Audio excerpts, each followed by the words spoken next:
Për të qenë së bashku, për të kujtuar o Perëndi misionet, punën tënde o Perëndi, punën tënde këtu në komunitetin tonë, në lagjen tonë, në përvendet ndryshme o Perëndi në Shqipëri, po edhe në botë o Perëndi, kudo ku ti na ke dhënë mundësinë që të jemi pjesë e punës tënde. Të lutem o Perëndi të jetë një kohë inkurajimi, një kohë nxitje për të bërë më shumë edhe për t'u përfshirë më tepër. Lutem Perëndi që ti ta marrësh nderin dhe lavdinë nga çdo gjë që do të bëhet në emrin e Jezusit, lutem. Amen. Mund t'uleni, do vazhdoj me këngën tjetër, kënga me numrin 112, veç për Krishtin. Kënga me numrin 112.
Konferencën misionare që vun flamujt për të kujtuar për botën, mbani mend. Ju, kur e mbani mend pastor Majku, ju tjerë s'keni justifikim, dakor?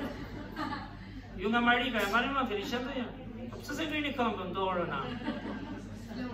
Mirë, është bekim, ama është një gjë tjetër që vitet a din ligjen me matematikë tani po themi.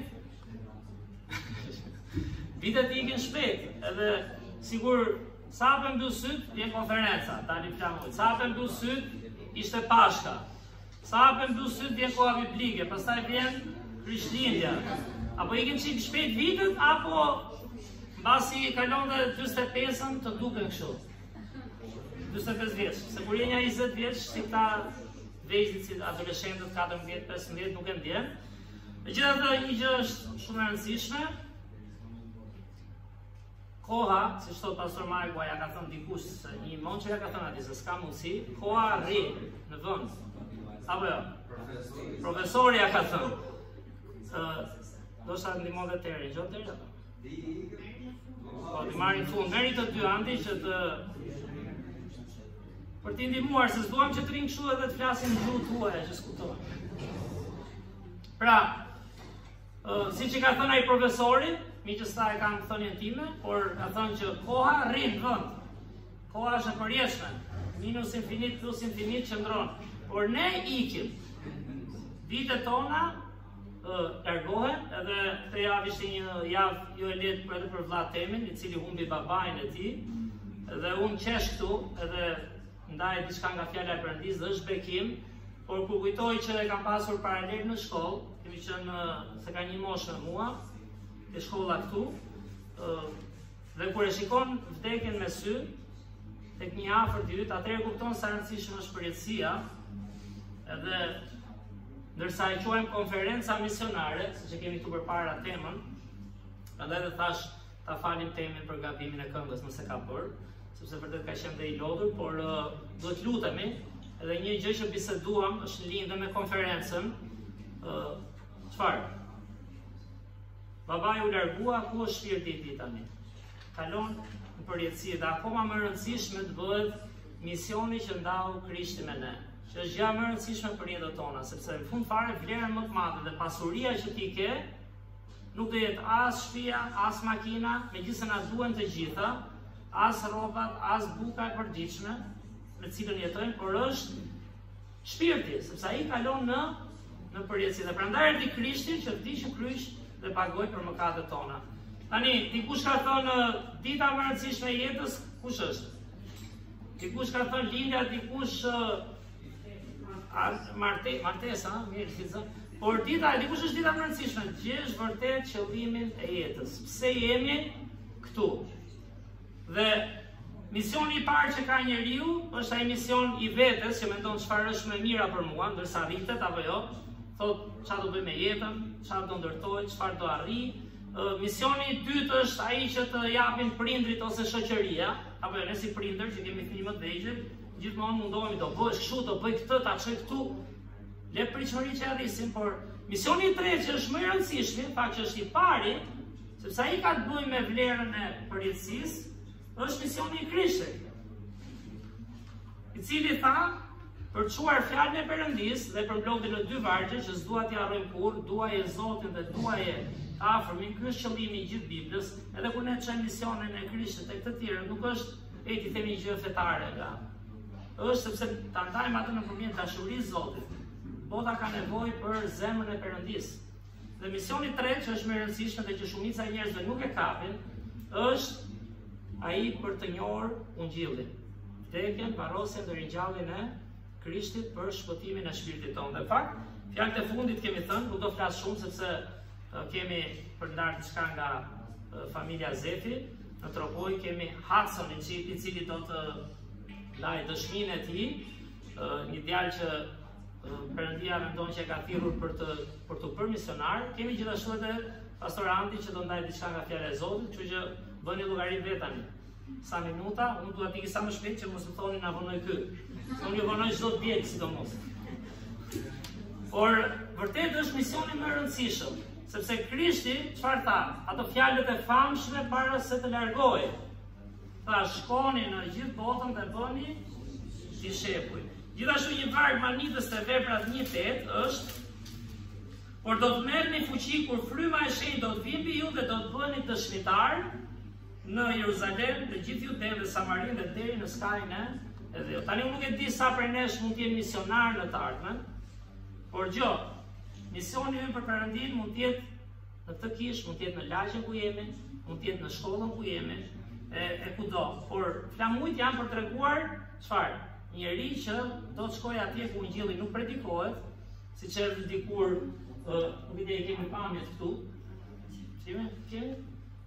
Siç erdhi pastor Davidi dhe Fe, janë të cilët thash, nuk është se kuptoja mirë fillim që është një misionar, okej, thoya këta mund ndajnë diçka fetare këtu nga Bibla, por kur fillon kupton se si ata kapën misionin e Zotit. Ai që thash, nuk është vetëm misioni im çfarë do bëj unë këtë jetë këtu, çfarë do fitoj, por është që nga fitimi i shpirtrave. Dhe erdhën gjetën njerëz këtu tek ne për të ndarë fjalën e Perëndisë. Dhe shumë nga ne arritën të njohin Krishtin. Më pas erdhi dhe të dy janë parajs tani, e mbyllën atë rrugtimin e jetës, u mbyll misioni i tyre. Kemi familjen Fjoki, ka ngel Sofia aty, po s'desh ta heqim, nuk e heqim, po. Do Sofia ta lëm apo ta heqim? Ku ju Sofia? Hajde apo. Jo, di se s'do Sofia, se i duhet vetja e vjetër aty. Por është familja që Zoti e thirrri pas për ndihmuar pastor Davidin dhe Fende për të vazhduar shërbesën këtu për të rritur bashkë me shumë prej nesh, si në Tiranë, sidomos të rinj, po edhe në Marikaj, dhe shërbimi që bëjnë Laknas, po kështu bekimi që na ka dhënë Zoti të punojmë me komunitetin Marikaj, dhe të hapim një kishë atje së bashku, me pastorin dhe me kishën tonë, me shumë nga ju që kanë ndihmuar. Në Laknas që vazhdon shërbesa atje dhe në Kuçov gjithashtu një kishë, ku është një grup njerëzish ka qenë për shumë kohë pa mbështetje frymërore. E lavdi Zotit për pastor Lidin që kishte një breng, edhe vazhdoi shërbim dhe duhet lutemi për ta. Kemi gjithashtu familjen Ola, do flasim pak nesër për atë përvojën e tyre, si ku i shërbejnë Zotit. Gedoni ka dhe një video, po e merr veten pak nga pak nga operacioni, jemi lutur për të, edhe është shumë mirënjohës.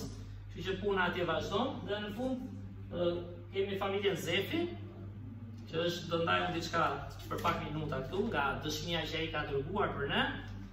Dhe më duket është po është dhe Patricia Ketro, është kjo që jemi lutur, e cila është me grupin e mjekëve, kemi thënë, dhe tonë të jetë shërbëtore e Zotit me kohë plot, që atë që është trajnuar, ka mësuar, ta vërë totalisht në shërbim të ndarjes së Ungjillit. Kështu që lutemi për të, që ta arrijë në fund të sigurojë mbështetjen e dur. Ndonjëherë themi me financa, por shumë më tepër është mendoj me zemër, sepse nëse Zoti ka një plan, ai do bëhet ai plan. Pali jo gjithmonë në Bibël që është shembulli më i mirë i kësaj, nuk është se gjithmonë siguronte nga ofertat ose nga ndihmat që jepin. I duhet edhe të punonte ndonjëherë. Kështu që ajo po lutet dhe ne ta mbajmë lutje sepse mund të jetë një mrekulli, fakt, sidomos puna e mjekut është një nga punët më manitse që mund të prekësh njerëzit, sepse i prek drejt për drejt çfarë? Fizikisht. Imagjinoni ditët tona tani, imagjinoni pak që një mjek lutet me ty ndaj Ungjillit, na ku diun, e kupton sa manicë është apo jo? Unë kam përshtypjen të shokohesh. Lutesh me mua. Mjek që lutet e zëm, kështu që është manicë vërtet, sepse te Krishti një nga gjërat kryesore që bënte shëronte njerëz dhe pastaj i prekte shërimin dhe zemra e tij prekte shpirtërisht. Mbyllje është tema pra, që tham, dhe tema është vërtet e mrekullueshme. Mua më ka dhënë nxitje që të lutem më shumë për vendin tonë, por siç tha dhe vargu që pam, tani si mirë ke vetja, tek kisha, tek familjarët tanë, tek miqtë tanë, tek kolegët tanë, tek ata që blejmë ditë për ditë na shesin gjëra, sepse nuk do mendojmë kollaj për ata që s'njohim, apo jo, është logjike, po s'menduam dhe po s'deshëm kë. Ata që njohim, ata që Zoti na ka vënë pranë. Kështu që është një varg i mrekullueshëm, nuk ishte keq ta mësonin përmendësh, ta kishim zemër, se kur vjen nisi apostulli Paul dhe pa ndjelën vuajtjet që hoqin për sjell Ungjillin këtu, dhe tema është Romakëve 15:19, me fuqi të frymës së Perëndisë, prej Jeruzalemit e gjerë në Iliri kanë përmbushur shpalljen e Ungjillit të Krishtit. Si çfarë misioni kishte Pauli? Të çojë lajmin e mirë që prek zemra, ndryshon edhe na jep jetën e përjetshme. Tani do të daj diçka në lidhje me dëshminë e vlla Stritit, kemi disa foto këtu. Dhe tash nuk duhet ta zgjasim shumë sepse kemi gjëra ndryshme për të bërë dhe aq është koha. Më pas do jap të premtimin me besim, që është ajo që secili nga ne në kish, sidomos ata që janë besimtë dhe që mendojnë se do japin diçka për të ndihmuar, përveç lutjes, mund shënojnë këtu, do kemi pra 50 lekë të reja kush mendon çdo javë për misionet, që mund t'i fusin te zarfat, pra është një ofertë që jepet për misionarët, jo për kishën i hedhim si thua pa zarf. Gjithashtu kush mendon 100 lekë në javë, pastori e thoshte mirë dikur ndoshta heq një kafe edhe edhe për misionet. Se disi kemi gjithë qëndrimin e kemi kur të kem shumë, apo jo, e mendoni kështu me ndonjëherë, kur të kem me ti do jetë direkt. Nga herë s'kemi shumë, ose ndonjëherë kur kemi shumë kemi gjëra tjera për shpenzuar, dhe prandaj është formuar në këtë mënyrë, ose një shumë tjetër çdo javë. Shumëzoni për 4 i bie si në një muaj. Okej, do e shpërndajmë pastaj. Po lexoj dëshminë e vlla Astritit edhe shërbesës që ata bëjnë. Thot në paramësurja. Përshëndetje vëllezër e motra në Krishtin. Shpresojmë të jeni mirë ju dhe familjet tuaja. Ju jemi shumë mirënjohës për lutjet edhe për mbështetjen tuaj të vazhdueshme. Është gjithmonë një bekim i madh të ndaj me ju veprën që Zoti po bën këtu në Tropoj, një dëshmi e gjallë e besnikërisë së tij. Qendra Mana, një nga shërbesat e tyre, vazhdon të jetë një bekim i madh. Aktualisht kemi 30 fëmijë që vinë rregullisht. Përveç kujdesit që marrin, kemi pasur mundësi të takojmë dhe prindrit dhe familjarët e tyre. Dhe të flasim me ta për Krishtin. Pra ky është gjithë qëllimi dhe i ndihmës që jepet. Ka qenë një mënyrë shumë e mirë për të krijuar lidhje më të thella me komunitetin, por edhe për të treguar dashurinë e Perëndisë në mënyrë praktike. Fëmijët që vinë te qendra janë zakonisht edhe pjesë e takimeve që bëjmë çdo të diel me fëmijët, ku mësojnë më shumë për Zotin dhe si ta ndjekin atë që të vegjël. Për Pashk organizuam një takim të madh ungjillizimi, ku morën pjesë shumë njerëz, përfshirë edhe disa persona me aftësi të kufizuara. Ishte një inkurajim, pasi ndam ungjillin dhe kaluam një kohë të veçantë bashkësie. Për disa pjesëmarrës ishte era e parë që dëgjonin për Krishtin dhe shpresën që ai sjell. Dhe kush ka qenë në Baramsur, në Tropoj, e di mirë se sa e vështirë është, për ata që nuk e dinë, qyteti ka traditë myslimane, shumica janë shumë, imagjinon Baramsur, kur janë në Tiranë, shumë të lidhur tradicionalisht. Imagjino atje sa e vështirë është që një person i një feje tjetër, themi si traditë, shkojë dhe shumë e vështirë. Rrethinat pastaj janë katolikë si traditë, por të dyja kanë vështirësi ta kuptojnë vërtet ç'është ungjilli i Krishtit. Kështu që kjo është fondi që ata punojnë dhe vazhdojnë me besnikëri. E pasur do gjithashtu mundësi të ndihmojmë disa familje në nevojë me pako ushqimore, si në qytet dhe në disa fshatra përreth. Për te ndihmës materiale, këto vizita kanë qenë një mënyrë për të ndarë dashurinë e Krishtit dhe për të ftuar takimet e kishës. Takimet e kishës vazhdojnë rregullisht, të dielave kemi adhurim, të martave studim biblik dhe të enteve takim lutje, që janë momente të çmuara për të rritur për ne si bashkësi. Her pas here udhtojmë në Pej për të mbështetur Erionin dhe Artiolën, një familje misionare nga kisha jonë, thon ata pra, që po shërben atje. Është zonë me sfida, duke qenë se shumica në Pej, imagjinoni Pej, në Kosovë, kush ka qenë, janë musliman, por prap Zoti po punon edhe atje. Është bekim që kjo familje, në Erionin e kemi takuar disa nga ne, ka qenë dhe këtu tek ne në fakt, është ideal me gjithë gruan e tij që shërbejnë në Pej, dhe familja Zefi është familja e parë misionare që ka mbështetur kisha jonë. Me lavdi Zotit, me ndihmën e besimtarëve, me ndihmën e njerëzve edhe jashtë kishës, vazhdojnë të mbështesin këto misionarë, që do të lutem edhe për këtë familje në Pej, që të ndajë dashurinë e Zotit. Dhe njërë në muaj organizohen gjithashtu takimi i motrave, një kohë e mbushur me ngrohtësi dhe ndarje nga fjala, ku shpesh marrin pjesë dhe gra që ende nuk e njohin Krishtin, po kjo. Me përfundimin e shkollës do kemi disa kampe dhe do jemi në lëvizje me aktivitete të ndryshme, prandaj na mbanin lutje, sidomos për kampin e fëmijëve që do kemi në Durrës. Lutuni që të kemi mundësi të ndajmë ungjillin edhe me prindrit e fëmijëve dhe që udhëtimet, qëndrime e gjithçka tjetër shkojnë mirë. Gjithashtu kërkoj të luteni për takimet e shërbesat që do kemi gjatë stinës verës, rritjen e kishës këtu në Tropoj, pasi është vend i vogël dhe ndiem shumë kur familjet largohen. Pra imagjinoni që shumë duan të ikin në Tiranë ose edhe jashtë shtetit, dhe rriten kish, pastaj largohen për sfida ekonomike, por pyetja është a vazhdojnë shërbim ta ndjekin Zotin. Dhe për shërbesën në Pej, një vend me shumë nevoja dhe sfida shpirtërore. Jemi shumë falënderues Zotit për ju, falënderit që na mbani në zemër dhe në lutje e dashurinë Krishtin, Astrid dhe Vjollca Zefi, po ja kushtifti. Efesiane 1:16 ka një varg në fund, nuk pushojmë se falënderuari për ju, duke ju përmendur në lutjet e mia. Do është ajo lutja e apostullit Paul, që ndan edhe me kishën e Efes, që u kujdes për të. Që lavdi Zotit, nuk jemi atje, por këtë ka besimi, këtë ka lutja, këtë ka dhënia, që ne mund të mbështesim dhe atje ku nuk jemi. Ta ju themi që si u hap kisha jo këtu.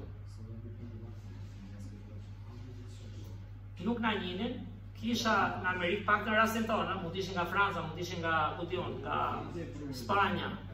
Por kisha në Amerikë, pana njohur janë lutur, njerëz janë rritur fjalën e Zotit, si pastor Davidi Feja, pastor Majku e shumë misionar tjerë. Dhe thanë, Gjo, unë të ndjek misionin e Zotit, sepse njerëzit janë më të rëndësishëm, shpirti i tyre është më rëndësishëm. Janë lutur, është prekur dikush apo jo? Kanë dhënë dhe oferta për t'i ndihmuar që të jetojnë këtu dhe erdhi ungjilli që ne tani, e mbylla dhe do lutemi, shkojmë ke çoj pak ajo ke posterin që ne të lexojmë, atë që se kishim lexuar ndoshta asnjëherë edhe duke qenë këtu në Shqipëri. Çfarë lexojmë pra? Në shekullin e parë, me fuqi të frymës Perëndis, nga Jeruzalemi që në i liri, thot Pali, kanë përmbushur shpalljen e ungjillit të Krishtit. Ishim këtu, nuk e dinin ndoshta, dhe është një varg që pse mos ta mbajmë në zemër, lutemi të duam vendin ton, që përfshin tani nga Iliria ka qenë nga Dalmacia lart e drejt e Birit në jug, dhe të nxitemi pastaj duke u rritur ta çojmë atje ku nuk predikohet fjala e Perëndis. Që do të qëndrojmë në lutje edhe para se të lutemi, kush do na ndihmojë dy djem të ndajmë këto fletët shpejt e shpejt. Merrni me seriozitet, nuk po them se si marrim me seriozitet, po ti marrim të lutemi, kemi 6 pika këtu pse është e rëndësishme t'japim, edhe të vendosim çfarë ka dhënë Zoti në zemër këtë vit, t'japim për misionet. Nesër t'ju tregoj ca statistika, çfarë është mbledhur gjatë vitit, sepse në fund fare si themi do i deklarojmë sepse është kisha që jep, edhe bëjmë bilancin e vitit nga konferenca në konferencë. Kush mendon se do të desni gjatë vitit, ju lutem mos e shkruani kot, le ta vër këtë numër. Ai që thotë unë jetoj diku tjetër, por dua të jap këtë shumë, okay, le ta shkruaj totalin për ta kuptuar çfarë premtojmë. Mund të jemi më vonë tek ofertat, mirë, ose tek koshi atje, është një kosh në fund, ku mund të jenë ofertat. Le të lutemi bashkë. O Zot, falenderoj shumë o Perëndi për këtë konferencë, o Zot, falenderoj o Perëndi radh parë për dashurinë tënde, o Zot, e mund të përdorim terma të çdo lloji, e mund të themi edhe fjalën besim shumë herë, ne mund të themi edhe fjalën Zot shumë herë. Unë falenderoj o Zot që na ke dhënë mundësinë të kuptojmë nga fjala jote, o Zot, na ke dhënë mundësinë të studiojmë fjalën tënde që është një libër kaq i rëndësishëm historik, o Zot, një libër kaq i rëndësishëm për të jetuar jetën e përditshmëri, dhe një libër kaq i rëndësishëm për treguar kush është misioni më i rëndësishëm i jetës, o Zot. Ndërsa na vjen vështirësi, si këtë javë për temën, o Zot, që humbi babain e tij, unë të lutem o Perëndi të prekësh atë familjarët, o Zot, ti ngushëllosh. Dhe sa vështirë është ngushëllohesh për dikë që e do aq shumë dhe e ke aq të afërt, largohet për jetë, o Zot. Por faktikisht shpeshherë aty fillojmë kuptojmë realitetin e shpirtit. Rëndësinë e kohës sa jemi këtu në tokë, o Zot. Që prek disa zemra këtu, o Perëndi, që të kenë mundësi, o Perëndi, që njohin Krishtin nëse nuk e kanë pranuar për mëkatet e tyre, për të marrë jetën e përjetshme, o Zot, për të kuptuar dashurinë tënde, o Perëndi. Jo thjesht një fe, siç e them shpesh, por për të kuptuar që ti erdhe vetë në trup për të paguar për mëkatet tona, o Zot. Dhe jo thjesht për të na shpëtuar, po gjithashtu për të na kujtuar se kjo jetë ka rëndësi për zemrën, o Perëndi. Ka rëndësi të japim nga zemra, ka rëndësi të çojmë ungjillin tek humburi duke treguar dashurinë tënde, o Zot. Ti po doje i shpëtoje vetë njerëz, nuk ishte nevojë ta përdorje ne, o Perëndi. Po pikërisht ky është kuptimi i jetës, kur ne tregojmë interes për njëri tjetrin dhe çojmë lajmin më të mirë. Jo thjesht një punë më të mirë, jo thjesht sa para më shumë, po ungjillin, o Zot. Dashurinë tënde, shpëtimin.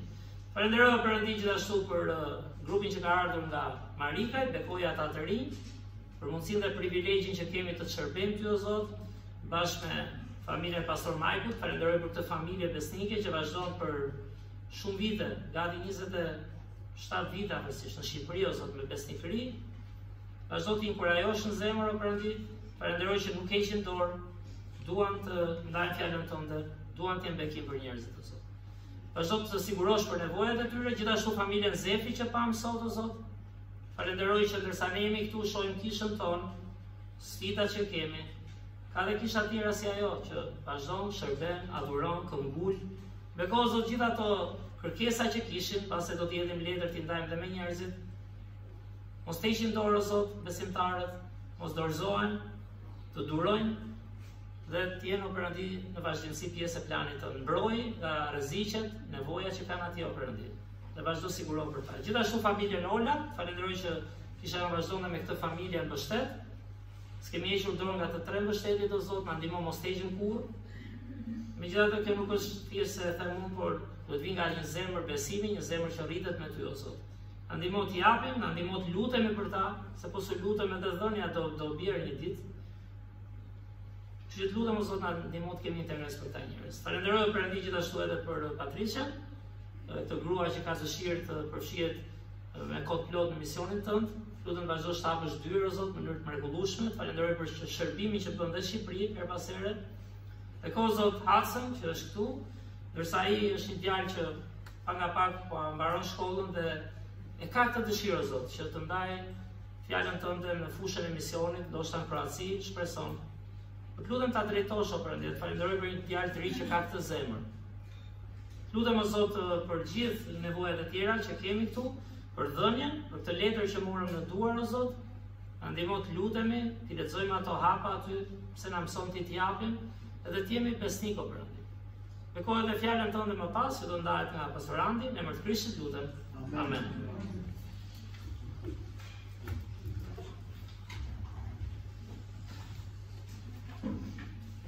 Vazhdojmë me këngën tjetër, kënga me numrin 111. Kënga me numrin 111. Atë shkoj ku duar thatë.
Mirë, pra do të vi na ndihmoj pak Elioni, ndoshta, edhe kushdo që është aty me gjithkosha.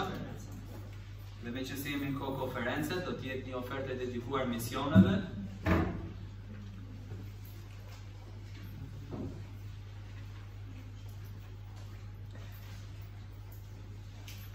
Do na ndihmoj dhe vlatemi. Le të lutemi, kërkojmë vllatemin që të lutet për ne, le të lutem. Përndit mbledh për këtë ditë, mbledh që na kujton që ti je besnik, mbledh që ti na kujton përndit sa shumë na do. Dhe duke na sjellë në lajmin, duke na dhënë privilegjin që të qyrim vitin tuaj. Po duhet Perëndi që teksa japim tani, t'japim me qëllimin zemër Perëndi që ungjillit shkojnë ato vende ku nuk është. Lajmi mirë shkojnë ato vende ku ta nuk e kanë Perëndi, që të njohin dashurinë tënde të përjetshme. Lutem që na bekosh secili për nesh, na vendosësh një mision secili për nesh në zemër, që të japi lavdë ty. Në emrin e Jezusit. Amen.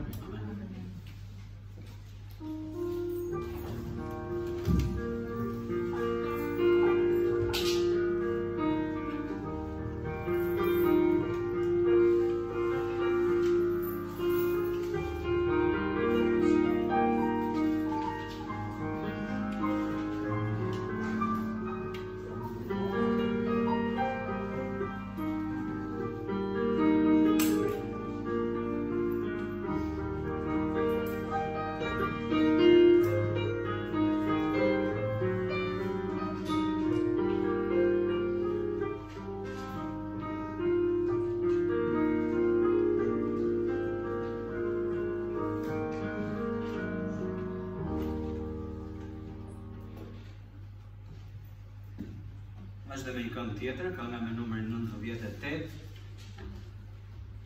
Ka 98, merr ma jetën se ta lë.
Do të vi vllai jon tani nga Kroacia, our brother from Croatia.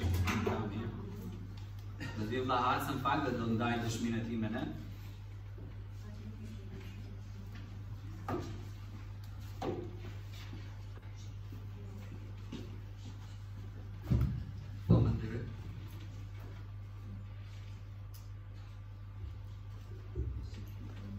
Thank you for this time. Faleminderit për këtë kohë. And thank you to Pastor for opening up the pulpit. Dhe falenderoj dhe pastorit që më lejon të flas tek këtë podium. He asked me to give a testimony today. Dhe ai kërkoi që të jepja një dëshmi sot. And with it being missions conference, Dhe duke qenë se jemi edhe kjo që është konferencë misionare, I had a missions testimony ready. Kisha një dëshmi lidhje me misionet gati në fakt. And I prayed about it. U luta për këtë. Do you want me to give this testimony? Dhe mendoj se do jap këtë. And I believe this is the right testimony to give to. Dhe mendoj se është dëshmia e duhur për këtë kohë, për ta ndarë me ju. So I just want to say thank you again for your time. Ju falenderoj për kohën që keni gjetur të jeni këtu. So to begin, Për të filluar, I first felt the Lord calling me into the mission field in 8th grade. Mendoj që Zoti më thiri për herë të parë që ndjeu zemër pra, për të qenë misionar në klasën e 8 isha. This was shortly after I was saved. Dhe ishte pak kohë pasi isha shpëtuar, pra, kisha pranuar Krishtin. I grew up in a city outside of the city of Detroit. U rrita një qytet diku në të dalë të Detroitit, kush e ka dëgjuar? It's a lot like Tirana, but a little bit smaller. Si tip Tiranë, kështu goxha qyteti I ngarkuar, por pak më I vogël. But with a lot of people, you're gonna have a lot of different cultures. Por me shumë njerëz dihet që ka kultura të ndryshme, kanë ardhur goxha. So looking back, I can see how the Lord opened up a lot of opportunities. Dhe duke kthyer kokën tani shoh më shumë se si Zoti ka hapur goxha mundësi. And a lot of doors that eventually led me to Maranatha. Dhe shumë dyert që më çuan si pasojë tek Universiteti Biblik Maranatha. The university I attend now. Është universiteti ku ai vazhdon ende tani. So my first year, Dhe vitin e parë kur shkova atje, I was only signed up for a little bit of credits. u regjistrova për të marrë sa kredite shkolle për pak kohë. This allowed me to have plenty time to adjust to the new culture, Dhe kisha kohë që të përshtatesha me kulturën e re në atë zonë, make friends, të zgjedh ca miq aty, and play soccer, luaja futboll. and of course focus on my classes. Dhe sigurisht fokusohesha edhe tek shkolla, që të mbaronte ato kreditet që I duheshin. And honestly, classes were going great, Dhe sinqerisht po më shkonte mirë and shkolla, I was making friends, and soccer was good. po zia dhe miq, goxha, edhe futbolli po mes së mirë. And it was going so well, in fact, Dhe po mes aq mirë puna, that I took off a week early for a vacation. sa që shkova një javë më para për pushime, apo jo? In Do të America, vetë një javë më brapa I mori më parë, se ishte mirë më shumë. in America, we have a holiday Dhe në Amerikë ka një festë në atë periudhë, towards the end of the fall semester, është nga fundi I semestrit të vjeshtës. where it's time Vjeshtës to në kohë, sezon, jo kështu për provë. spend with family and be thankful. Sepse është koha për të qëndruar me familjen, ti jesh mirënjohës, është ajo festa e falënderimit ndoshta. And I was very close to my dad in my teenage years. Dhe kur isha me babain, isha shumë afër në ato vitet e adoleshencës, qëndroja shumë me të. So I thought I would drive home early and surprise him. Dhe thash, po shkoj herët shtëpi ti bëj një surprizë. Shkova një javë para, pra, tha. So I took off that Tuesday before the Friday, which was that break. Dhe shkova që të martën, të premte mbaron të themi shkolla, që duhet shkonte në fundjavë në shtëpi, shkoj që të martën. And during this time, I was able to spend a lot of time with him. Dhe pata mundësi kalova çik kohë me të. And this holiday every year, Dhe këtë periudhë feste, çdo vit, we all head over to my dad's sister's house. dhe shkonim gjithmonë tek motra e babait, halla, pra, kur shkonte, se mblidheshin tek ta. The whole family gets together and we eat a lot of food. Siç kemi në ato festa tona, mblidhej familja, hanim ushqime të veçanta, o gatuanin shumë. Unfortunately, we watch American football. Dhe not real fatkeqësisht football. shohim futboll amerikan, jo shumë, ata kanë qenë futboll amerikan, jo futboll e vërtet që kemi ne këtu. It was good quality time. Po ishte kohë e mirë, cilësore me të afërmit, miq që mblidheshin, e ke parasysh? And then the day after this holiday Dhe një ditë pas festës, is the day where a lot of Americans like to spend a lot of money. është një ditë ku gjithë amerikanët kanë qenë shpenzojnë shumë para, dita pas kësaj ditës, falënderimit. But I didn't have school, so I just hung out with my friends. Unë nuk isha shkollë edhe ndeta me miqtë e mi. So I said bye to my dad in the morning, Dhe tash më pafshin babait në mëngjes, and then at nighttime I came in, dhe erdha natën u riktheva. and my dad welcomed me by saying, "Hi, Rat, how you doing?" Dhe babai më përshëndeti, ç'kemi, ka një shprehje ta mia, mistrec maskara, si për humor, ëh. It was what he called me. Shumë triste. And then the next day I wake up, U zgjova ditën tjetër, still again no school. prap s'kisha shkollë. So I went to hang out with more friends. Dhe shkova prapë me ca miq, se kisha ardhur për pushime, kishte zona e shtëpisë këtu dhe takonte miq. And maybe it was the Balkan in my dad. The Balkan. Aha, okay, ndoshta është ana ballkanike, në Ballkanin, po thotë babait. He was always early to work and late to home Dhe Ballkani ka pastë, ndoshta shkonin shpejt në punë herë dhe vonë ktheheshin në shtëpi. because he wanted to support his family. Por punonte edhe gjatë, goxha, se donte të mbështeste familjen. So that Saturday morning, Dhe një shtunë në mëngjes, for whatever reason, he was still home. nuk e di pse ai ishte ende në shtëpi, kishte dalë për në punë. I think it was the first time I ever seen my dad not really want to go to work. Shtunën e asaj jave, dhe era e parë që pash babain që s'donte të shkonte në punë, sikur s'po lëvizte. But he eventually got up and went to work. Mezi u çua çik si me përtesë, e ke nuk ishte tipi aty dhe iku në punë. So he spent the day at work, I spent the day with my friends. Ai shkoi në punë, unë e kalova dhe atë ditë me miqtë, edhe ai punonte. And I came home and he still wasn't home, Ky ishte me pushime, pra kuptohet, dhe kur u ktheva në shtëpi mbas dite, ai s'kishte ardhur akoma. which was normal. Dhe okay, ishte normale sepse punonte gjatë tham. He was working hard, he owned a car shop. Punonte fort, e keni parasysh këto gjëra. So I got to spend time with the rest of my family. Dhe unë mundova kalova edhe pak kohë me këta. And the day went on and on. Por ditët kaluan He unfortunately did not come home. dhe kaloi koha dhe ai nuk u kthye në shtëpi, s'po vinte. At work there was an accident. Kishte ndodhur një aksident në punë And a pastor friend of ours dhe një mik i ynë, pastor ai, came home erdhi tek shtëpia and he told us the news about my father's passing. dhe na tha lajmin që babai kishte kaluar nga kjo jetë, pa pritur. And my mom comes up to me Dhe më erdhi mamaja pastaj and she goes, "Continue because your dad would like you to continue." dhe tha që ec përpara tani, po mbi të vetën, ëh, se babi do donte që të ecje, si ta mbështeste.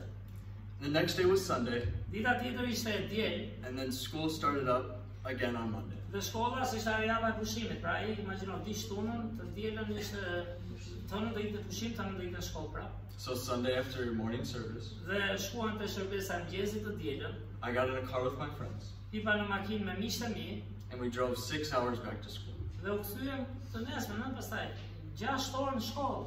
And how the semester works is you have 2 weeks of classes after this, Dhe semestri është shuk edhe një 2 javë orë mësimit të një lëndë të caktuar që kishte ky. and then you have a week of finals.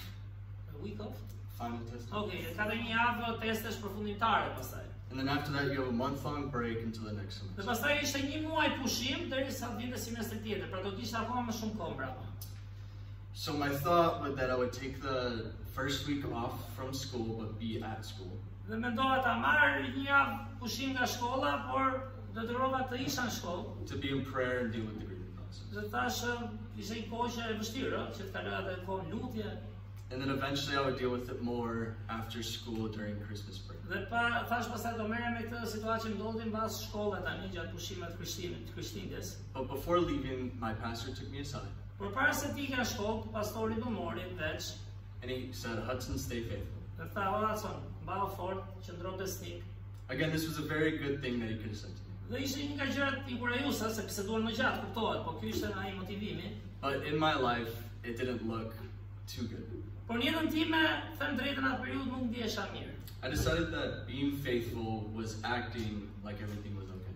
Dhe thash, po të jem si besnik, duket sikur gjërat shkojnë mirë, ndej si kish me veten, e ke parasysh? This led me to not dealing with a lot of the emotions in the grieving process. Dhe kjo më bëri që t'i largohesha, të merresha me emocionet, me trishtimin, si thua. And then I would just continue to go to church and that was good enough. Vazhdoja shkoja në kish, nuk se nuk shkoja, po prapë mendoja si isha në rregull.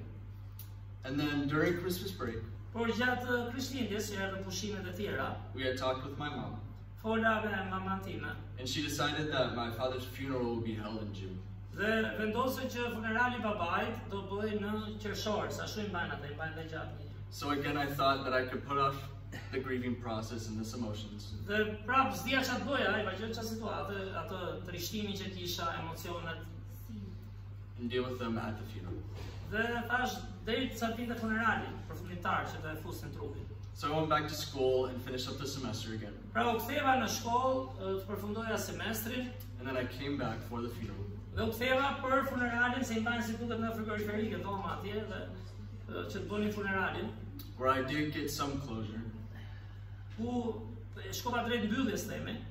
But again, I knew I had to work hard for school in the fall. Por, okay, mbyllja babajnë, mbyllim të proces, por prapë do i kthesha shkollës, ishte çik si afërtar për të thënë, atë periudhë. So I left a lot of the things not dealt with. Dhe la shumë gjëra pa i zgjidhur me veten time, me gjërat që kisha për të bërë. And towards the end of summer, because of some financial circumstances, Por nga fundi i verës, për shkak edhe të disa rrethanave financiare, se kishte vlerë financiarisht, I did not think I would be able to go back to school in the fall. mendova nuk do kthehem dot në shkollë, dhe përfundoj të shkollës, se s'kishte para të duhura. But by God's grace, I got a phone call from somebody at school Por hiri i Zotit, dikush më mori në telefon, dikush nga shkolla, saying, "Hudson, we want you to continue." tha, Hudson, duam që ti ta vazhdosh, edhe e dim që se ke mundësinë. So I was able to come back in the fall. Dhe ishte bekim, u riktheva në shkollë thot përsëri. And as soon as I got to school, Dhe sa u riktheva në shkollë, që mendoj se s'do shkonte më, my emotions and the grieving process that I never worked through emocionet, trishtimi, ai mlefi që mbante nga situata pra, eventually hit me very hard. më kishte goditur shumë, ndjesha shumë keq. I couldn't focus in class, Në shkollë nuk fokusohesha dot fare një. and working was really hard. Puna ishte se duhet punoja, çfarë do bëja? Puna bëhej edhe më e vështirë se ç'ishte. because I was ashamed that after 7 months, Dhe vite si turp, vite keqe pas 7 muajsh, after my dad had passed, pasi u bën 7 muaj që babai vdiq pra, I was still sad. unë isha ende I trishtuar, ende s'po e kaloj atot. And this led me to be angry with God. Dhe të them drejtë këtu fillova të marrë inat Perëndin, sigurisht ai hidhja atë inatin, e ke parasysh si njeri. For first taking away my dad, S'pari thosha si ma more babain, se njiku babai. and then for making me still deal with the process Së të after. dhe si s'po kaloj unë do të situatë, apo ju bëjë gjithçka si errësirë. Even though I was going to church every Sunday. Edhe pse vazhdoja, pakën këmbulla shka në kish, por nuk ndjesha mirë. So unfortunately, I stopped trying in my devotional life Dhe ndalova, kisha ndaluar dhe jetën devocionale, leximit, and in my prayer life and stopped spending time with Jesus. dhe ndalova të kaloj kohë me Jezusin, s'po merresha as me Biblën. And during this time, I resented God so much Dhe ishte një periudhë në jetën time që sigur e kisha si mlef apo jo, si sulm ndaj Perëndis. that I didn't want him to prosper and make something good out of this trial that I was going through. Dhe sigur po I thosha, s'dua të dalin ndonjë gjë e mirë nga kjo. Më erdhi kjo që më erdhi, më lër këtu ku jam. And a couple weeks later, Por 2 javë më pas, the supervisor of my dorm came to me. ai mbikëqyrësi asaj dhomës si Fjetinës po në shkollë, erdhi, konviktit po. And he said that he wanted to meet with me. Dhe tha gjë, dua të takohem çik me ty. Not for any specific reason, Jo për ndonjë arsye specifike, but he wanted to just get to know the guys that he was around. po thash dua të njoh çik ju që jeni që do rrim bashkë këtu, njihemi pak. And for whatever reason, Dhe nuk e di pse pastaj, I decided to be very honest with him. nuk e di, a ishte tipi ai, por unë vendosa të jemi sinqert me atë, fillova ta ndaj zemrën, të them ç'a mendoj. And the reason why I wasn't reading my Bible Po I thosha që s'po lexoj Biblën. U hap tamam apo jo, gjeti një njerëz që dëgjonte pra. and how much I hated God. Dhe po I thosha, ore, kam filluar e urrej Perëndin. And after that meeting, Ishin shkollë krishtere, imagjino, dhe pas atij takimi, he took out his calendar and turned it to me mori kalendarin e tij dhe ma ktheu mua and said, choose a day every week and we'll meet. dhe tha, zgjidhni ditë çdo javë do të takohemi bashkë të kurajohemi, të bisedojmë. So I began to go through counseling with this man. Dhe fillova, po kaloj një lloj këshillimi misora kuptohet me atë. And towards the end, Dhe diku nga fundi I takimeve që bënin pak nga pak, he took me to James 1, 2 through 4. ai më çoi sigurisht nga dal apo jo se ky ishte mlef ndaj Zotit te Jakobi 1 vargjet 2 deri në 4. Jakobi kapitulli 1 vargjet 2 deri në 4.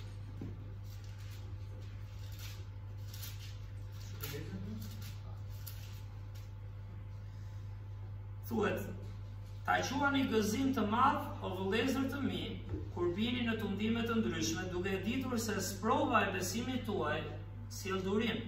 Por durimi le të kryejë në ju një vepër të përsosur, që të jeni të përsosur dhe të plot pas një mangësie. And then during this time, Dhe gjatë kësaj kohe, mbrapa I mendoj këto, kuptohet tani, gjatë kësaj kohe, God continued to interest me about the story of Job. Perëndia sigur pak nga pak më futi të kisha interes për historinë e Jobit, ta lexoja, ta studioja. And while I knew the story of Job from growing up, Edhe pse e dija historinë e Jobit, e kemë kur rritesh në kishë, e ke dëgjuar, I knew that my trials were incomparable. e dija që ato të lashët e mia ishin pakrahasueshme me çfarë hoqi ai, But that wasn't the point. por si ishte kjo pika. When studying Job, I realized that Job didn't keep his emotions to himself. Por kur po studioja Jobin, e çfarë bëra re, që Jobi nuk I mbajti brenda emocionet e tij, ndjenjat. He was very honest with his prayers. Ai ishte shumë I sinqert në lutjet e tij, e shpreu veten pra. And that made him have a very personal relationship with God. Dhe kjo I bënte të kishte atë marrëdhënie personale me Perëndin, tante zemrën, si mendonte, si ishte. And one piece of advice that really stuck with me Dhe një këshill aty që mora, që më ngeli si të themi vathën vesh, was that although God already knew what was going through my life, është edhe pse Perëndia e di atë që ndodh në jetën time dhe tuaj, He wanted me to be honest. ai e di çfarë do Zoti, ne të jemi të sinqert ose të ndershëm me veten. And then that is what faith looks Po like. mendoj kjo është ai besnikëria që do na nxjisë të vazhdojmë. And then after these meetings ended, Dhe mbasi mbarova këto takime që thash, the Lord was able to deliver me to a place of actual closure. dhe Zoti më çoi në një vend Closure, closure, okay. Në një zgjidhje, drejt zgjidhjes teme. and I was able to have a relationship with God. Dhe unë pata mundësinë të më rikthehet themi, pak nga pak marrëdhënia me Perëndin. And not that He never wanted a relationship with me, Dhe s'diskutohet që Zoti gjithmonë donte një marrëdhënie me mua, but I had turned my back on Him. por isha unë që e kisha kthyer kurrizin nga pamundësitë tona si njerëz të fjalë. And yes, sometimes I do miss my father. Dhe po, vazhdoj ende më mungon babai im, si s'më mungon. But I'm able to turn back and realize the goodness of God. Por prap, më kthej kokën shoh se si ka punuar Zoti dhe mirësinë e tij ndaj ne. And that God truly is love. Dhe që Perëndia në fund fare është dashuri. And that He can and ultimately will use this trial in my life. Dhe ai në fund e ka përdorur dhe përdor sfidat e jetës time dhe tundimet e ndryshme që na çoj na bëjnë më të ngjashëm. And that God keeps His promises. Perëndia në fund i mban premtimet e tij. And the promise isn't that He will always be happy. Dhe kush është premtimi i Zotit? Nuk është se do jemi gjithmonë të lumtur gjërat, rrethanat. But Romans 8:28 Dhe says, tek Romakëve 8:28, është ai vargu i famshëm që thotë na dha shit pra. Ne dimë se Perëndia bën që të gjitha gjërat bashkëveprojnë për mirë për ata që e duan atë dhe që janë thirrur sipas qëllimit të tij. and for me personally, Dhe për mua personalisht, during this time, God never called me away from the mission.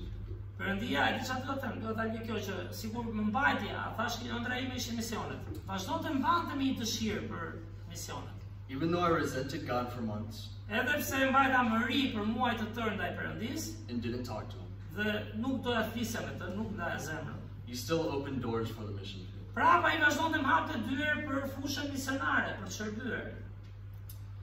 And then I was able to look back at Jonah 3:1-2. Dhe arrita të thej kokën dhe të shoh tani të kuptoj atë që thuhet tek Jona 3:1-2. Zoti i foli për herë të dytë Jonas dhe i tha: "Ngriu dhe shko në qytetin e madh të Ninivës dhe tregoju çfarë po të them." And then I wanted to go into the mission field willingly. Si Jonën, që thiri Zotit nante fjalën e Perëndisë dhe unë sikur ma jep tek këtë dëshirë që të shkoj diku dhe ndaj fjalën e Zotit. And I'm thankful that He's constantly opening doors. Dhe unë e falenderoj atë që në mënyrë konstante po më hap një derë që unë të jem një ditë misionar këtë. So I can look back on this trial. Dhe ta kthej kokën prap te kjo sfidë që kalova. And although my dad did not leave much money after he died, Edhe pse babai nuk është se çam la kur vdiq, nuk është se më la një pasuri, by the grace of God, I'm also able to look back at his life se kishte mundësinë, por unë me hirën e Perëndisë shoh edhe jetën e tij, ndihmën që më dha pra. and see Christ through his life Kam parë Krishtin nëpërmjet jetës së babait, se kishte besimtar, që është bekim. and the legacy that he left. Dhe atë trashëgimi që ai la, kuptimin frymëror pra. And he was saved, praise the Lord, Dhe lavdi Zotit, falenderoj Zotin që ai ishte shpëtuar. as well as the rest of his family. Sigurisht edhe gjithë familja e tij arritën ta njohin Krishtin para se të vinte fundi. So much like Pastor Ari, Tipi edhe i dëshmisë time, I would like to challenge you about the legacy of your life. ose siç po ju nxisja po thot, ju nxis edhe për trashëgiminë e jetës tuaj, pra për atë vlerën e përjetshme. Thank you. Faleminderit.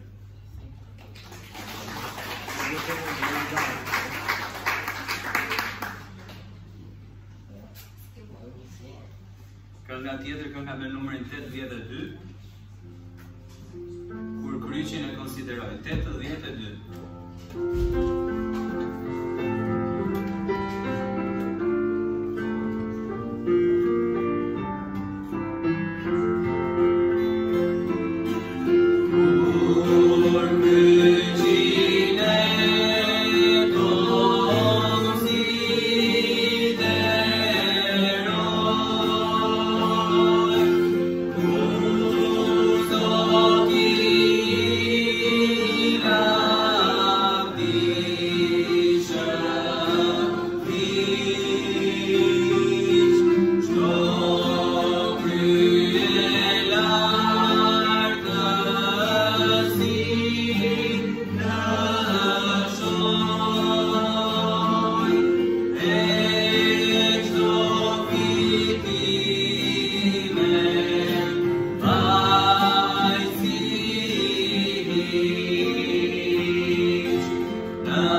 Momenti tani të kalojmë pak çast në fjalën e Zotit, edhe ju ftoj së pari që të fikim telefonat, të heqim zilet, nëse mundeni.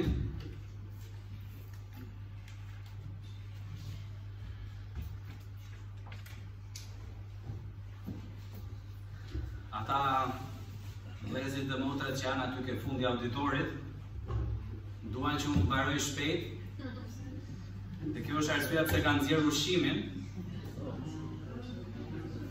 për të na hutuar nga aromat, po fatmirësisht unë kam mbyllur sot atë dritarin e ushqimit, kështu që jam në dietë deri nesër mëngjes. Kështu që nuk do funksionojmë këtu, këtu jemi deri në gjys. Fakt do kalojmë pak momente, nuk dua t'ju lodh.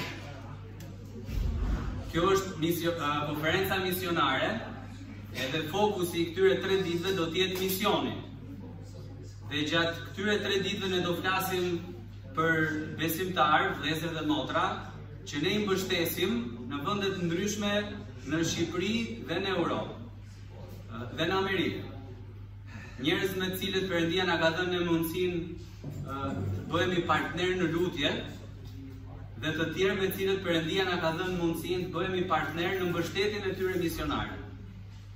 Sigurisht ajo që neve japim nuk është gjithçka që atyre ju nevojitet, por sa herë unë kam patur mundësinë të flas me disa prej tyre, ata janë mirënjohës për mbështetjen që ne japim.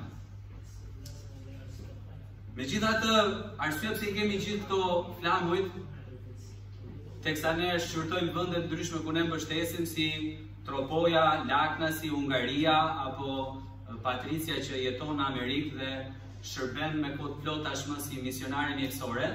Këto janë ato që ne do I quanim misione globale. Ne jemi pjesë e punës së Zotit në Hungari për shembull, që është larg nga Shqipëria. Unë personalisht deri sot nuk kam qenë akoma në Hungari. Më ka premtuar Geni që do ta organizojmë një udhtim atje, me që ai ka qenë. Po akoma nuk kam shkuar. Dhe sigurisht mund ta japi Zoti një mundësi nesër të bëhemi partner në lutje dhe në mbështetje me një mision diku në Afrikë. Akoma dhe më larg nga Shqipëria. Por misioni nuk është vetëm global. Fakt, misioni fillon shumë afër. Fillon së pari tek jeta jonë. Por përpara se ta fillojmë mesazhin, do ta nisim me një pyetje, dhe nëse këto janë vendosur saktë, pyetja është: kush është misioni jonë? Ka misione të ndryshme në botë dhe janë misione të kategorive të ndryshme. Për shembull, këtu kemi një mision, është misioni I mjek pa kufi. Nëse keni dëgjuar, ata janë një grup mjekësh të organizuar nga kudo në botë, të cilët shkojnë në vende të ndryshme dhe kanë qëllim të ndihmojnë dhe të japin kontributin e tyre në bazë të deklaratës së tyre të misionit. Kush është misioni I tyre? Misioni kryesor I mjekëve pa kufi, që njihen ndryshe si MSF në frëngjisht, është të ofrojnë ndihmë mjekësore të paanshme, të pavarur për njerëzit e prekur nga konflikti në zona lufte për shembull, nga smundjet, nga fatkeqësitë dhe nga përjashtimi, ata që janë lënë në harres. Aty ku nevojat e tyre janë më të mëdha. Për mjekët pa kufi, kjo përfshin ofrimin e kujdesit mjekësor me cilësi të lartë dhe veprimin si katalizator për ndryshim, duke adresuar në vendet nga ata vijnë organizata botërore shkaqet themelore të konfliktit duke folur për atë që shohim. Është një mision tjetër, na ndihmon shihni me pamjet. Këta janë tanët. Për ju që jeni shumë të apasionuar me ushtrinë shqiptare, mund të pyesni çimin. Këta janë djent burrat dhe gratë e misionit Eagle 8, Shqiponja 8. Dhe janë ata që mbyllën mbështetjen shqiptare ushtarake në Kandahar, nëse nuk gaboj, si paqëruajtës, por gjithashtu edhe të gatshëm për të luftuar. Në fakt, në një nga këto misione ne humbëm një kolonel, një kapiten, fani që ishte kapiten Feti Vogli, për ata që i ndjenin lajmet. Ai ra dëshmor atje për t'i shërbyer motos. Dhe motoja e tyre ishte më mirë të vdesim për diçka se sa të jetojmë për asgjë. Ka ishte një mision ushtarak. Edhe motoja është goxha ushtarak. Pastaj kemi një mision tjetër.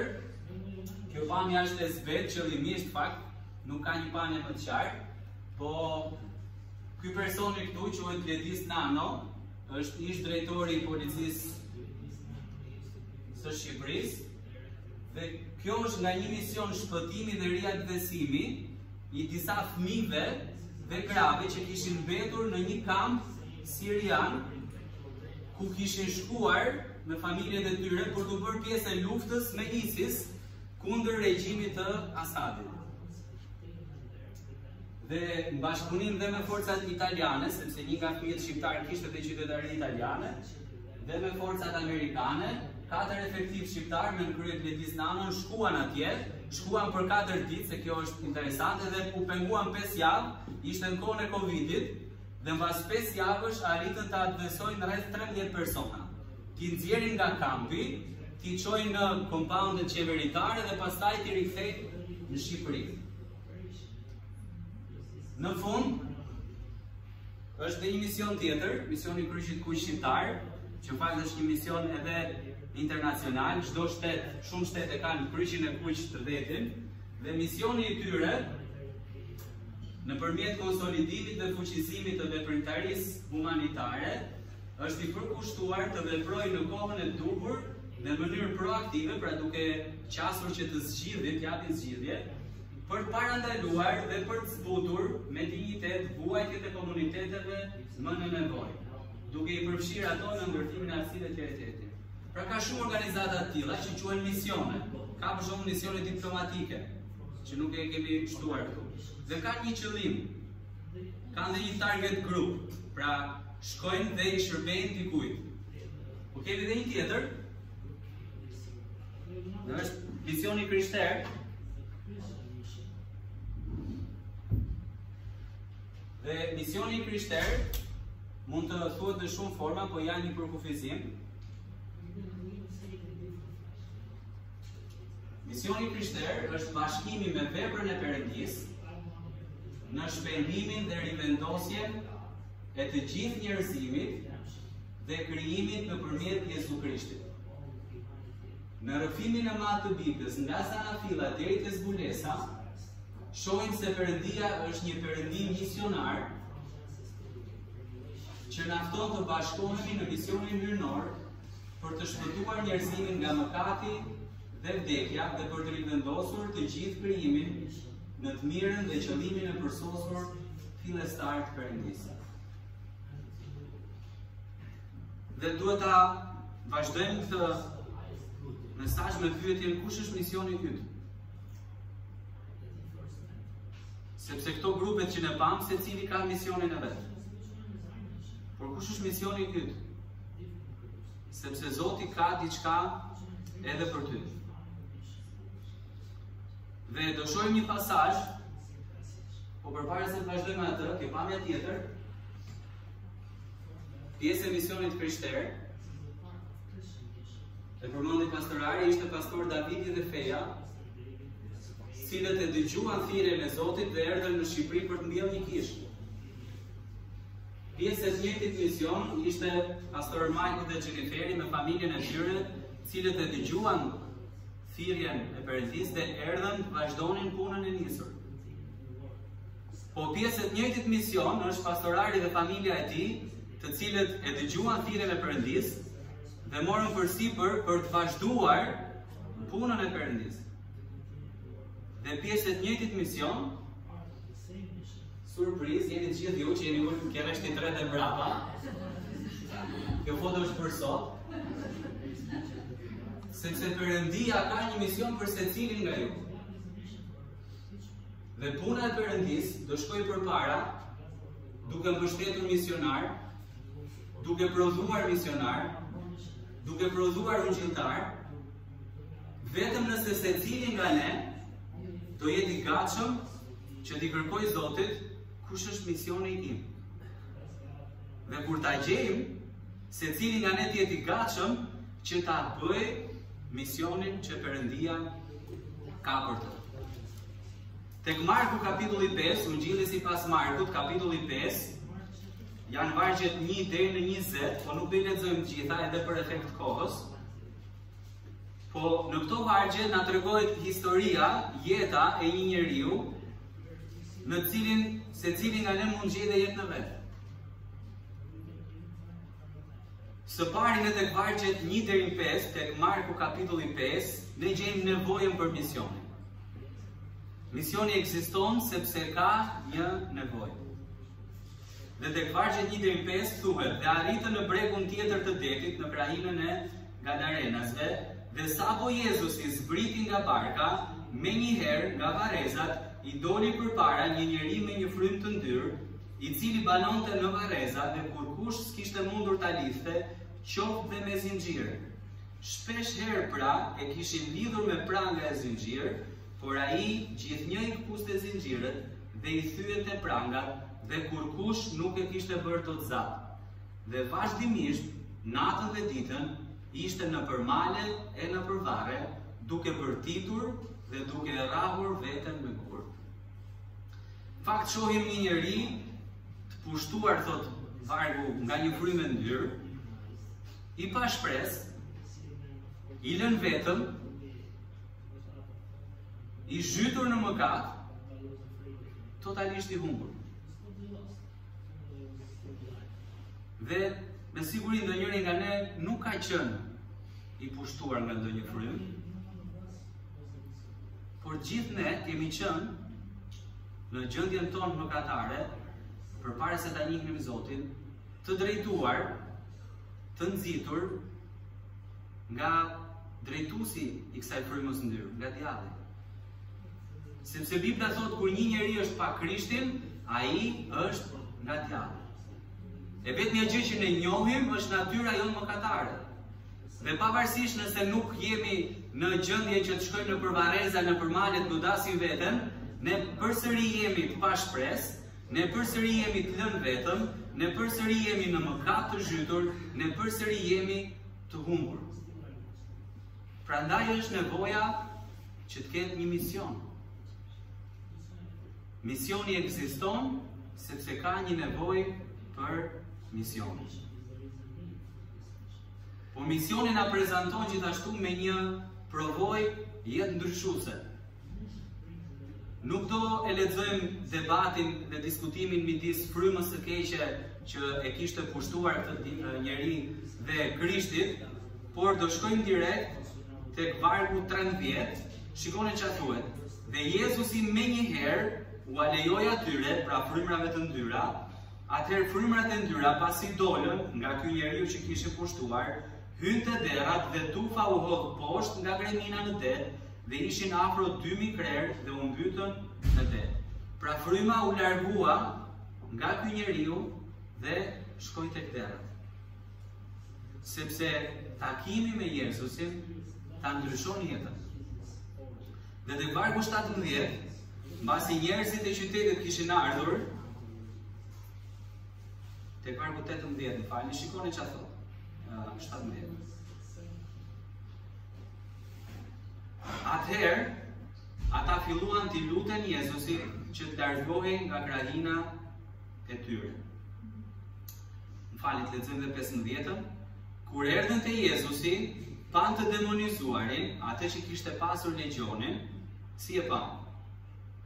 Të ulur, pra nën kontroll, të veshur dhe me një mendje në rregull.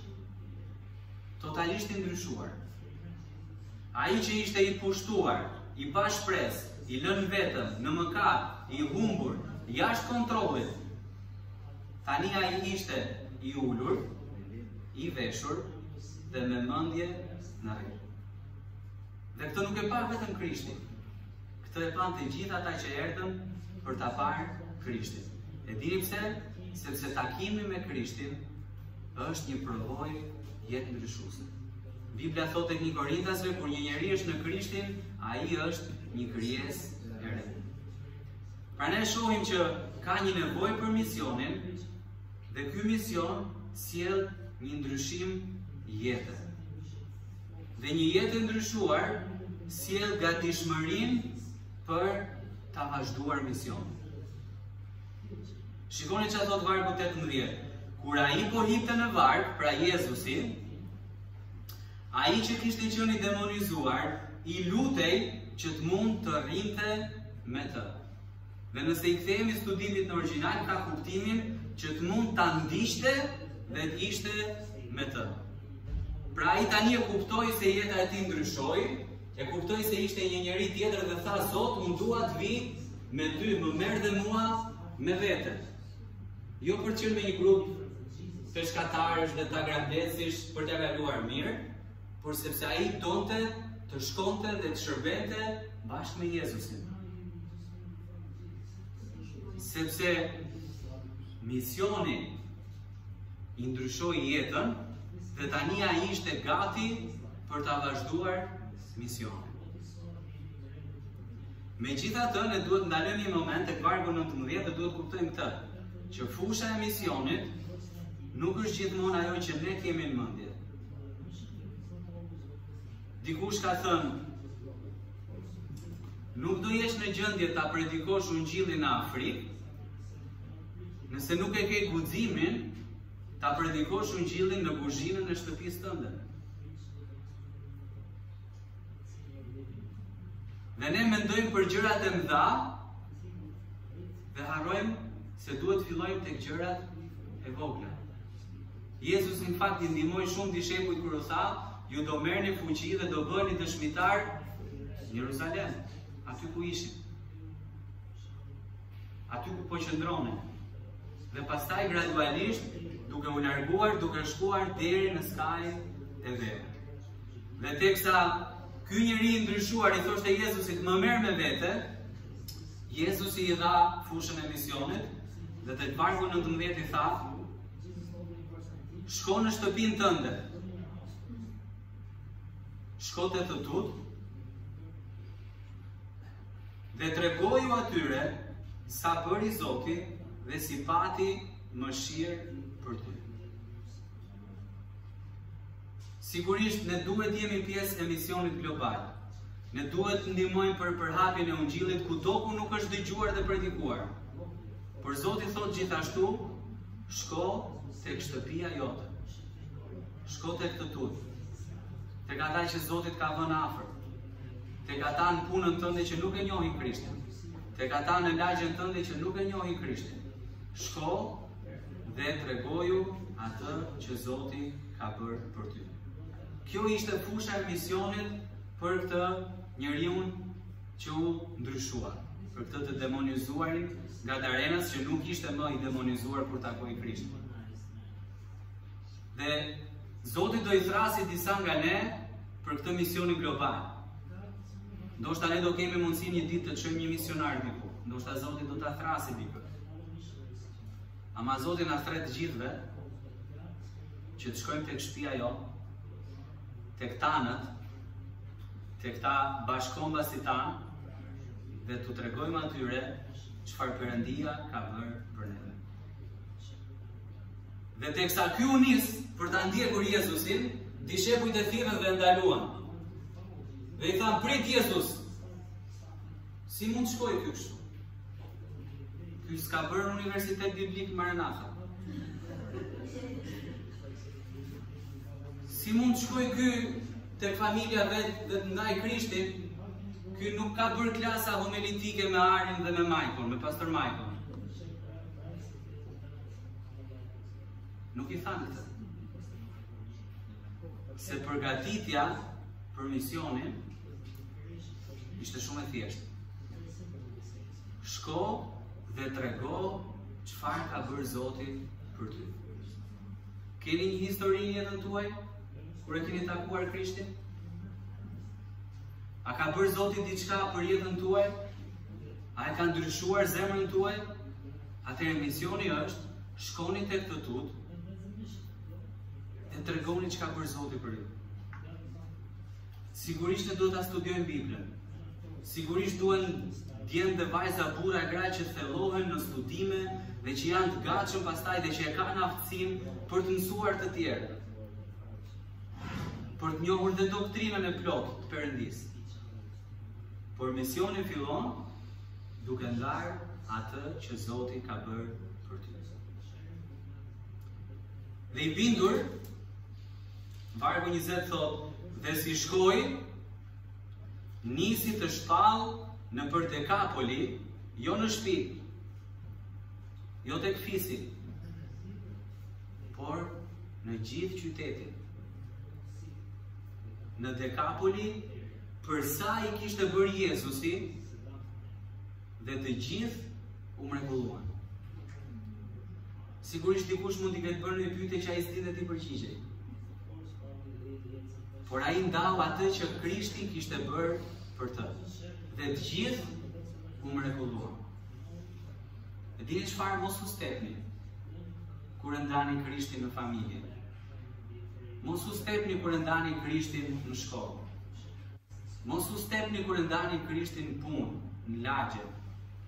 Sepse nëse ne jemi të gatshëm të ndajmë atë që Krishti ka bërë për ne, Perëndia do i sjellë frytet. Mos harroni, ka një nevojë për misionin. Misioni jetë një përvojë, jetë ndryshuese.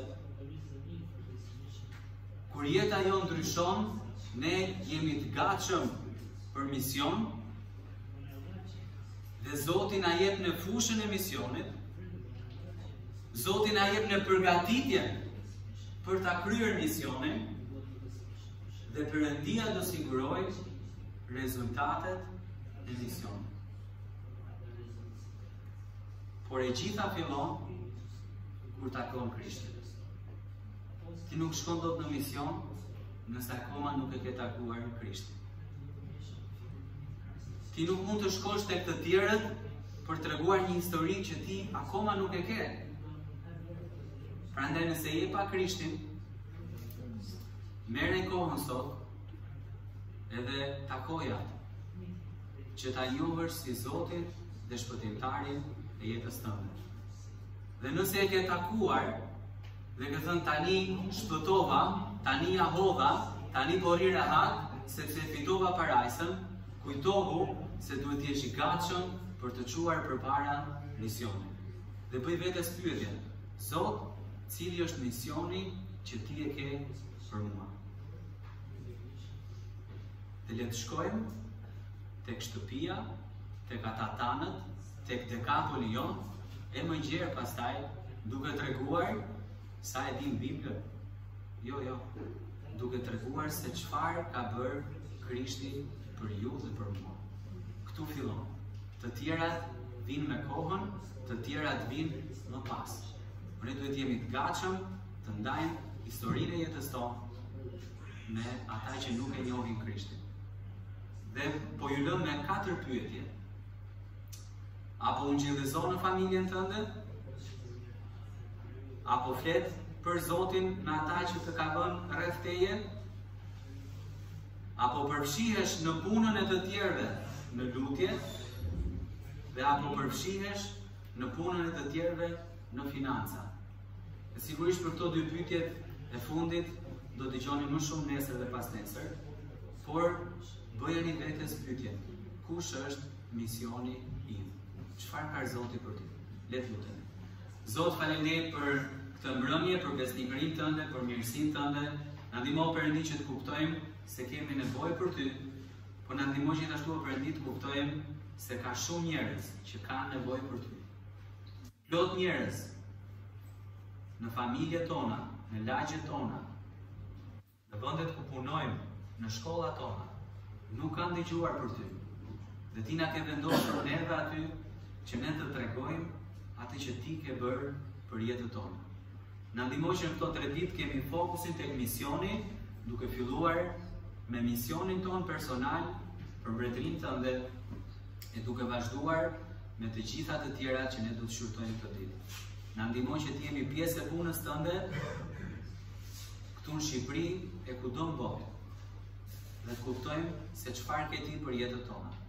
Bekoj vazhdimin e takimit Perëndi, unë të lutem dhe për gjërat që janë përgatitur për ne, për të ngrënë, për të pirë, bekoj në trupat tanë, vazhdo siguro për kishën tonë, na kthe përsëri nesër në shtëpinë tënde, lutem në emrin e Jezusit. Amen. Mirë, besoj janë gati? Nuk janë gati. E vijom skeqën e pa janë gati. Mirë, do të ndëjmë dhe këngën e fundit, kënga me numri 36, edhe do të vazhdojmë pastaj nga fundi duke marrë diçka për të ngrënë. Le numri jemi të gjithë në këngë, 36.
Për nesër në mëngjes, për djemtë dhe burrat, do kemi takim, do ham një mëngjes së bashku, një kohë bashkësie, në çfarë ore, pastor?